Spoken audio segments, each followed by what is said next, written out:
Assalamualaikum warahmatullahi wabarakatuh. Baik, kami dari kelompok satu ingin mempresentasikan hasil diskusi kami, yaitu mengenai salah satu bahan superkonduktor, yaitu vanadium.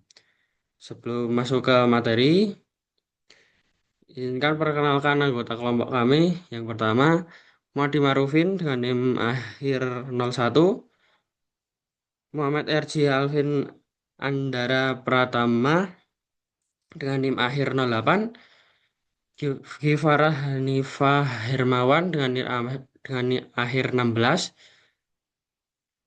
Muhammad Zidan Wibowa dengan NIM akhir 21, dan yang terakhir Dominikus Savio Vitus dengan NIM akhir 40. Masuk ke pengertian, vanadium atau berlambangkan V adalah salah satu logam murni yang dapat menjadi superkonduktor, yaitu bahan yang dapat menghantarkan listrik tanpa hambatan atau resistansi sama sekali ketika didinginkan hingga suhu tertentu. Dalam kondisi biasa, vanadium berperilaku seperti logam pada umumnya. Namun, ketika suhunya diturunkan hingga sekitar 5,3 Kelvin atau sekitar minus 268 derajat Celcius, vanadium memasuki fase superkonduktivitas. Vanadium termasuk superkonduktor tipe 2 yang memiliki dua kemampuan unik.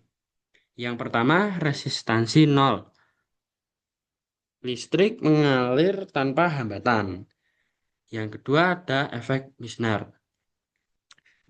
Efek Misner sendiri yaitu peristiwa ketika sebuah bahan superkonduktor mengusir seluruh medan magnet dari dalam dirinya saat berada di bawah suhu kritis. Atau bisa dikatakan menolak medan magnet, membuat magnet bisa melayang di atasnya. Mekanisme kerjanya dijelaskan oleh teori BCS, yaitu mengatakan pada suhu sangat rendah, elektron membentuk pasangan koper yang bergerak bersama menembus kisi atom tanpa hambatan. Selanjutnya ada sifat fisik. Yang pertama berwarna abu-abu cerah, yang kedua tahan terhadap korosi, tiga bersifat beracun, keempat titik lebur yaitu mencapai 2183 Kelvin, yang kelima titik didih mencapai 3680 Kelvin, yang terakhir skala kekerasan yaitu 7 mons. Selanjutnya akan dijelaskan oleh rekan saya. Oke, sifat kimia. Yang pertama, bilangan oksidasi. Vanadium menunjukkan beberapa tingkat oksidasi yang umum, terutama pada plus 2, plus 3, plus 4, dan plus 5. Kedua, massa atom yang bernilai 50,9414 gram per mol. Ketiga, jari-jari atom berupa 135 pm. Keempat, jari-jari ion 1,325 berjenis 6 bernilai 6,11 gram per sentimeter kubik. Keenam, sifat kemagnetan paramagnetik. Lanjut. Oke. Sifat mekanik. Yang pertama, kekerasan tinggi. Vanadium adalah logam yang cukup keras dan lebih keras daripada sebagian besar logam lainnya, termasuk besi. Kedua, ulet dan mudah ditimpa. Meskipun keras, vanadium bersifat ulet, fleksibel, mudah ditembah, dan tidak rapuh. Ketiga, ketahanan suhu tinggi. Paduan yang mengandung vanadium menunjukkan kekuatan tinggi pada suhu tinggi dan ketahanan terhadap pelunakan pada suhu tinggi karena pembentukan karbida yang stabil. Keempat, peningkatan kekuatan. Vanadium dapat meningkatkan kekuatan luluh dan kekuatan patah paduan, misalnya pada baja, meskipun keuletannya mungkin berkurang pada konsentrasi tinggi. Lanjut. Selanjutnya, sifat magnet. Yang pertama, paramagnetik. Vanadium hanya tertarik oleh medan magnet eksternal. Hal ini terjadi karena memiliki elektron tidak berpasangan. tetapi interaksinya lemah. Kemudian tidak dapat menjadi magnet permanen. Karena sifat paramagnetiknya, vanadium tidak dapat menyimpan medan magnet karena pengaruh medan luar dihilangkan. Kemudian dilanjutkan oleh teman saya. Selanjutnya ada sifat kelistrikan. Yang pertama ada konduktor listrik. Vanadium adalah konduktor listrik yang baik dengan nilai hambatan jenis atau resistivitas sekitar 20 kali 10 pangkat min 8 ohm meter. Ini berarti ia menghantarkan listrik meskipun tidak seefisien tembaga atau perak. Yang kedua ada superkonduktor. Merupakan sifat listriknya yang paling menonjol. Vanadium adalah superkonduktor tipe 2 ketika didinginkan di bawah suhu kritisnya sekitar 5,3 Kelvin atau minus 267,85 derajat Celcius. Hambatan listriknya menjadi 0 sempurna. Yang ketiga ada baterai redox. Kemampuan vanadium untuk berada dalam 4 keadaan oksidasi yang berbeda, yaitu plus 2, plus 3, plus 4, plus 5, menjadikannya ideal untuk baterai aliran redox vanadium, di mana senyawa vanadium digunakan dalam larutan elektrolit untuk menyimpan dan melepaskan energi. Selanjutnya, ada pembuatan unsur vanadium dengan mengekstraksi dari beberapa senyawa, di antaranya ialah dari biji vanadinite. Ekstraksi dari biji ini melibatkan beberapa tahap. Yang pertama ada pemisahan PbCl2. Biji vanadinite terlebih dahulu digiling agar ukurannya lebih halus. Kemudian dilakukan pemanasan dengan NaCl atau Na2CO3 untuk mengubah vanadium menjadi bentuk yang larut. Senyawa timbal dalam biji akan berubah menjadi PbCl2. Kemudian dipisahkan melalui proses pelindian. Setelahnya timbal terlepas dan residu yang mengandung vanadium diproses lebih lanjut. Yang kedua, pembuatan V2S5. Ion vanadite yang tersisa direaksikan dengan H2S dan menyebabkan terbentuknya endapan vanadium sulfida. Endapan kemudian disaring dan dimurnikan. Yang ketiga ada reduksi V2O5. V2S5 dioksidasi menjadi V2O5 melalui pemanasan dalam udara.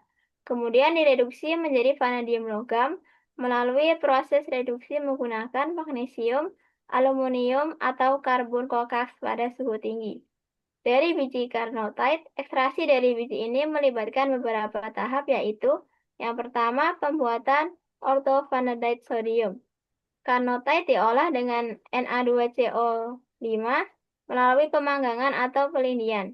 Kemudian akan larut sebagai ion orthovanadite membentuk Na3VO4 dalam larutan. Uranium dipisahkan menggunakan proses presipitasi atau ekstraksi pelarut sehingga hanya larutan vanadite yang tersisa. Yang kedua, pembuatan V2O5. Larutan Na3VO4 kemudian diasamkan menggunakan HCl atau H2SO4 untuk mengubah ion vanadite menjadi endapan vanadium oksida hidrat. Kemudian dipanaskan hingga terbentuk V2O5. Selanjutnya, ada kelebihan dari vanadium. Yang pertama ada peningkatan kekuatan baja. Sekitar 85% vanadium digunakan sebagai aditif dalam produksi baja. Penambahan vanadium bahkan dalam jumlah kurang dari 1% secara signifikan meningkatkan kekuatan, ketangguhan, dan ketahanan alas baja. Yang kedua ada peningkatan stabilitas. Vanadium membantu menghaluskan butiran baja perkakas, mengurangi sensitivitas terhadap panas berlebih, dan meningkatkan stabilitas temper yang memperpanjang umur perkakas. Contohnya terdapat pada mata bor dan pisau industri. Yang ketiga ada ketahanan korosi. Vanadium murni dan paduannya memiliki ketahanan korosi yang baik terhadap alkali, asam sulfat, asam klorida, dan air garam. Sehingga biasa dipakai pada peralatan kimia dan tangki reaksi.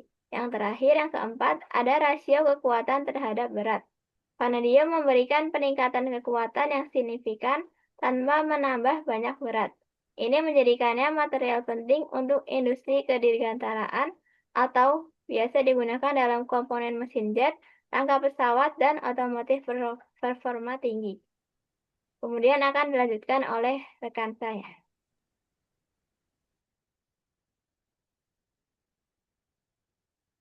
Sebenarnya ada kekurangan dari vanadium. Yang pertama adalah toksisitas. Vanadium dan banyak senyawa dianggap beracun bagi manusia dalam dosis besar. Paparan dapat menyebabkan iritasi, pernapasan, mual, muntah, dan kerusakan ginjal atau hati. Yang kedua, ada sensitivitas terhadap kondisi pemrosesan. Untuk mencapai sistem konduktor yang optimal, senyawa vanadium mungkin memerlukan kondisi pemrosesan yang spesifik seperti tingkat oksigen yang tepat. Yang ketiga, ada suhu kritis rendah.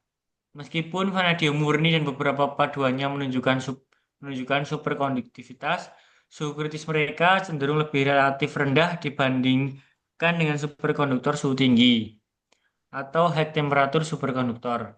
Yang keempat, ada keragaman fase.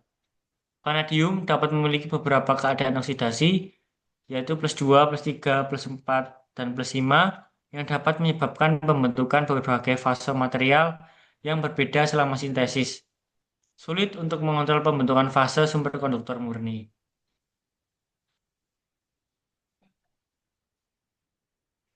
Selanjutnya ada manfaat vanadium. Yang pertama, vanadium digunakan dalam produksi logam tahan karat.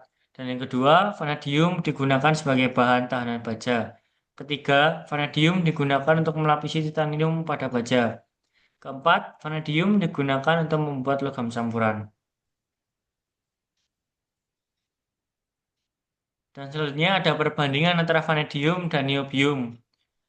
Dari jenis konduktornya, vanadium menjadi superkonduktor tipe 2 dan niobium juga menjadi superkonduktor tipe 2. Untuk suhu kritis atau TC, vanadium berada di 5,38 Kelvin atau minus 267,77 derajat Kelvin. Sedangkan niobium 9,25 Kelvin atau minus 263,90 derajat Celcius. Kemudahan superkonduktor. Vanadium sulit atau butuh kondisi sangat murni dan kontrol tekanan, sedangkan niobium relatif mudah dan sangat efisien. Panjang koherensi. Vanadium ada di 3-4 nm dan niobium ada di 38 nm. Untuk aplikasi yang pertama yaitu MRI atau disebut Magnetic Resonance Imaging. MRI modern sering menggunakan paduan vanadium seperti V3GA atau material superkonduktor lain seperti NBTI, niobium, titanium yang memiliki suhu kritis sedikit lebih tinggi, membuatnya lebih mudah dipertahankan dalam kondisi superkonduktif. Namun prinsip dasarnya sama, yaitu memanfaatkan kemampuan superkonduktor untuk mengalirkan arus tanpa hambatan, menghasilkan medan magnet kuat yang diperlukan untuk melihat ke dalam tubuh manusia tanpa perlu operasi atau radiasi berbahaya. Yang kedua, ada sensor magnetik ultra sensitif atau SQUID. Vanadium dalam SQUID berperan sebagai material superkonduktor yang membentuk cincin dan Josephson-Hutchinson, komponen inti yang memungkinkan deteksi medan magnet ultra lemah melalui fenomena interferensi kuantum. Ketika vanadium tidak memiliki hambatan listrik, perubahan kecil apapun dalam medan magnet akan mengubah pola aliran arus di dalam cincin vanadium. Dan perubahan ini bisa diukur dengan presisi luar biasa. Inilah yang membuat SQUID menjadi sensor magnetik paling sensitif. Lanjut. Nah, untuk kesimpulan vanadium. Vanadium adalah logam transisi berwarna abu-abu cerah yang memiliki sifat fisik kuat, tahan korosi, namun beracun dalam dosis besar. Logam ini memiliki titik lebur dan titik didih tinggi serta dapat membentuk berbagai bilangan oksidasi, sehingga berguna dalam industri katalis, paduan baca, dan material berteknologi tinggi. Secara magnetik, vanadium bersifat paramagnetik sehingga hanya tertarik lemah oleh medan magnet dan tidak dapat menjadi magnet permanen. Namun, pada suhu sangat rendah sekitar 5,3 Kelvin vanadium dapat menjadi superkonduktor dengan hambatan 0 dan mampu menolak medan magnet. Efek Meissner. Unsur ini diperoleh melalui proses ekstraksi dari biji seperti vanadinit atau karnotit melalui tahap pemisahan senyawa, pembentukan V2O5, dan reduksi. Meski memiliki banyak keunggulan, vanadium juga memiliki kekurangan seperti toksisitas, kebutuhan kondisi pemrosesan yang sangat spesifik, suhu kritis, superkonduktor yang rendah, serta keragaman fase yang menyulitkan kontrol selama sintesis material. Jadi, presentasi dari kelompok kami. Sekian dari kami, kurang lebihnya saya mohon maaf. Wassalamualaikum warahmatullahi wabarakatuh.